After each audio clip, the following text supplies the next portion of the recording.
to me, click.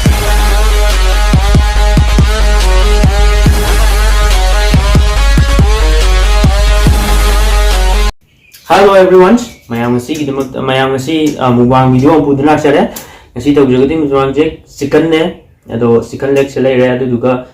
sida matong khalai re chicken je koi kg makham lo gune kg makham lo ga makong je tonga lo jab ne ko kg makham do pulap ti sa ngam moroi da bai ta adu duna horen gi khai do khre ada sida matong khara lai re mamang da ko adu duga sida mahi wei kai wei khara lai re adu ga ado ngasi di nungai taba mayam ngasi mukbang je ngasi tu thare hau dungai tu thare ado mayam ngasi nungai taba video je hau no to je mayam sa nam to je mayam ai khud ha mam ni ko khud ha ma ga ne di to ri je mayam je sa na ba to khla je ado si di ta lagi ko ji cha na press them sa da me hau no to si ai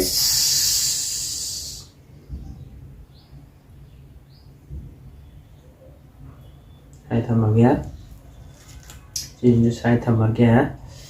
adu thamma matung sida somain torage matung sida kamain tawne hai kanda mehi ji sana loraga sai da kar haida jarage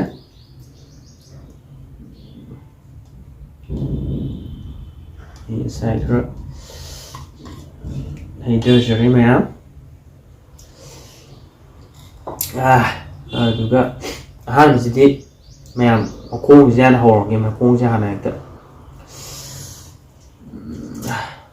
bisa dikan nungai tiko jangan nungai tera besar nih lah sekarang aku mau jangan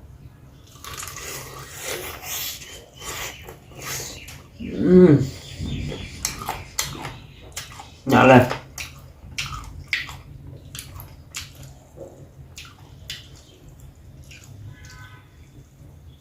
main chạy lên mẹ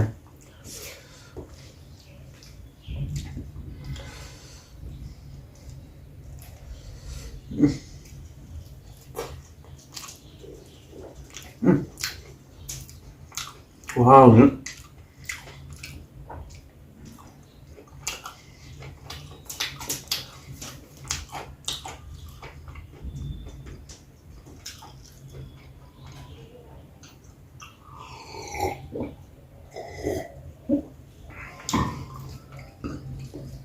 sinh vậy chả nói chứ làm phải thay bỏ chỉ để làm sinh cái tầm thẻ hay đua trên tổng là đều vào đâu rồi nha sự ung dung bên này hào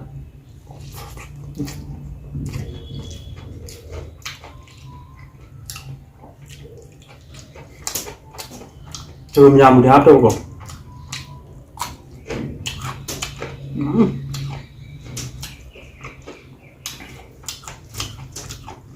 chtlehe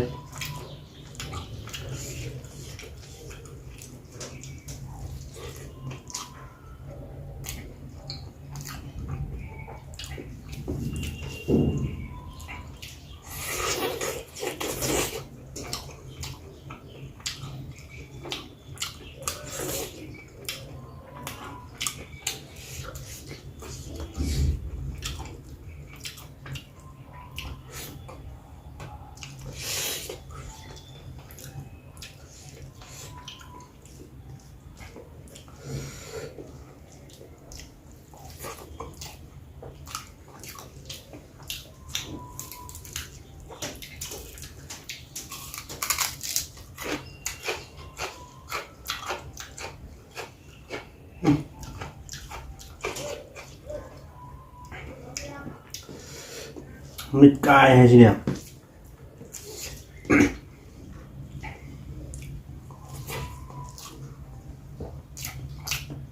trộn nữa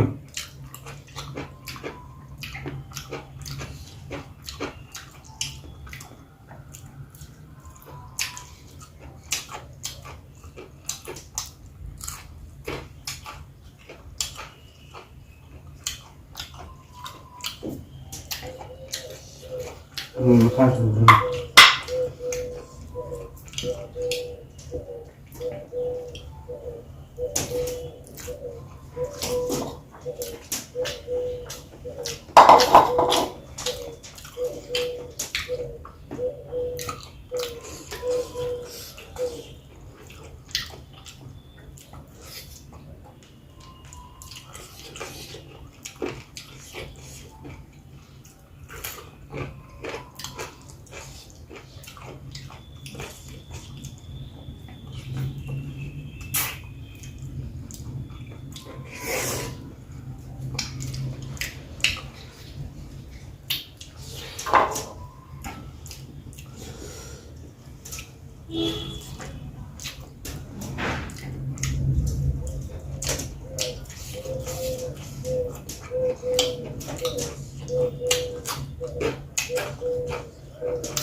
Đúng là đây em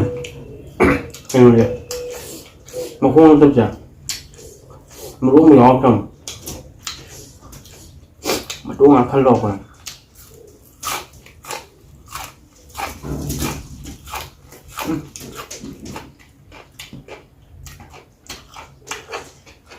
nó xa này thì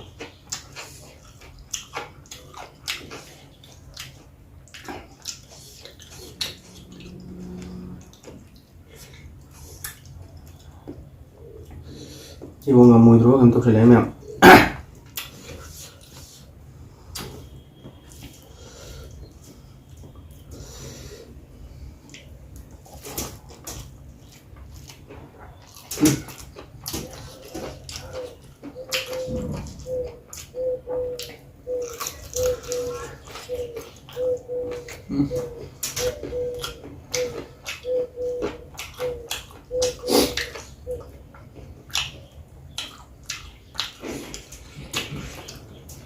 mình đây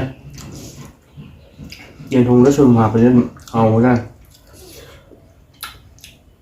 sườn dãnh khá là bám giờ vô dài dài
kalian sini kalau ya jelas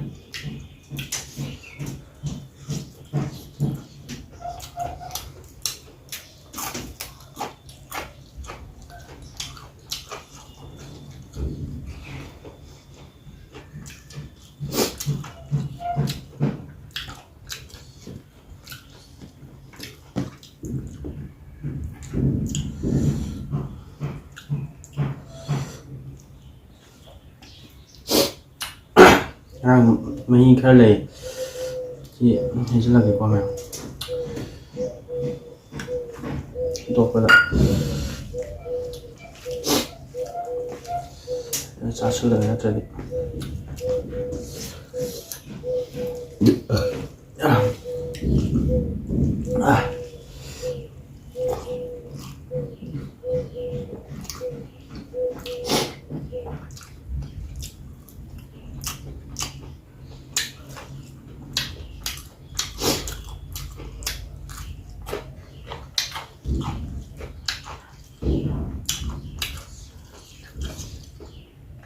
là chúng ta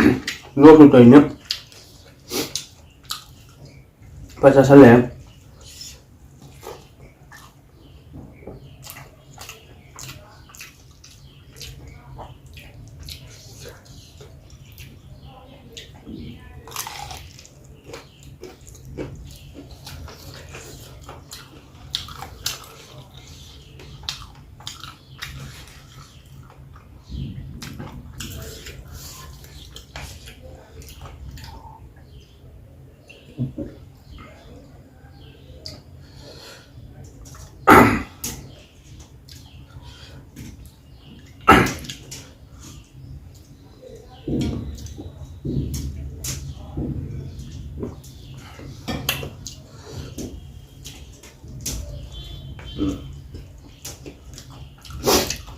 이승이 사업을 잘 샀고요. 모으면 잘 사비가 그래.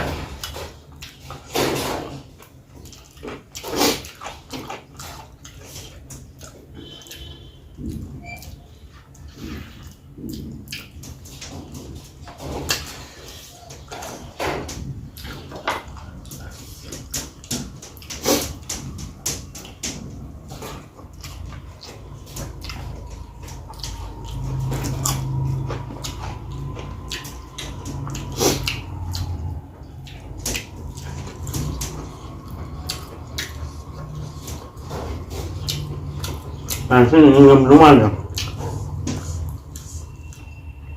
Cái đồ khác anh như mà không tác dụng nhiều là anh thảo cái mà trung rau gì đó đúng là cái mà không gì xa rồi ngâm đúng ăn được nhạt rồi.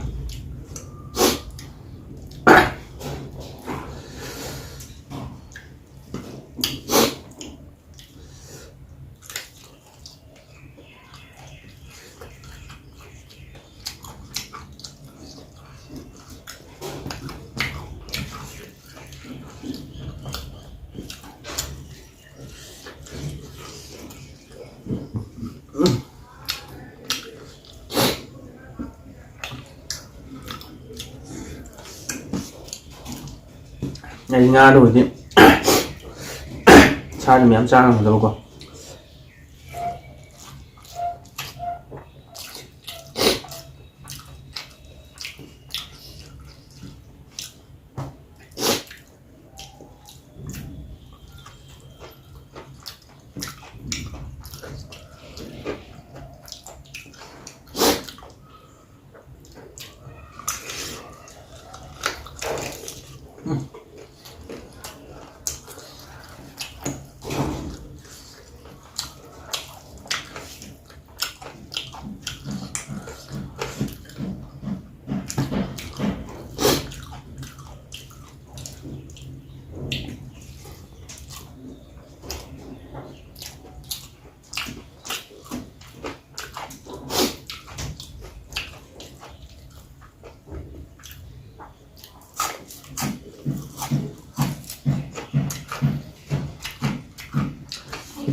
mấy dòng cày là chúng ta đầm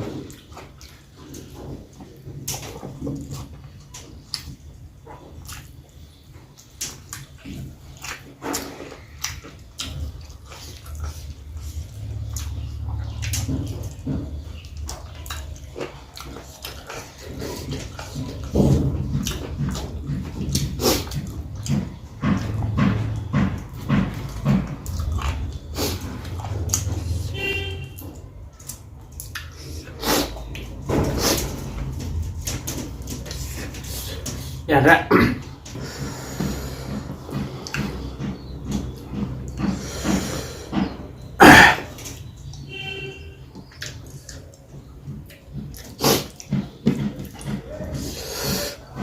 một xe thế nào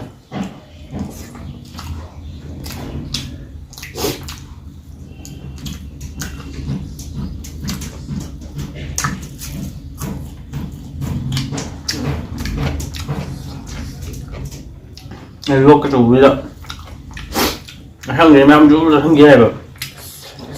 những cái đầu trà rồi rồi thằng đó này này luộc cái khối san ná đây rồi nông ní ná đây bắt ra kẹo nó xa rồi này giờ tôi thật ra nó sẽ mất được khúc kẹo rồi.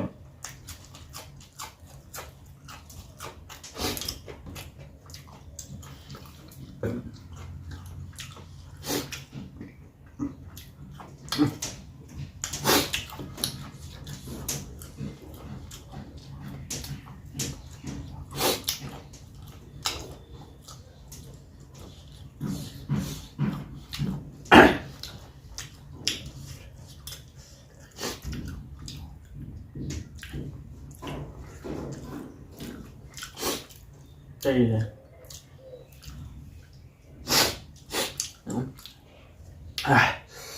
sim mà rồi sim dưới này này xả thuốc thì em này rồi cây nó khác này xí gì sao cho giảm người đó là bây giờ cây nó thì hơn xí hao hao nhiều rồi rồi đi rồi đấy một con anh em hay luôn hết mình là rồi em bây giờ sang rồi đấy sim thì luôn sẽ là sim thì không cả videoจะsangนี่แม่มาดูนะวิดีโอจะมาตั้ง solution จะเกี่ยมาดูมาชี้ให้บุรุษนั่นนะชี้ดีวิดีโอจะใช้ได้เราจะดูก็มาทั้งอีวิดีโอได้คุย reaction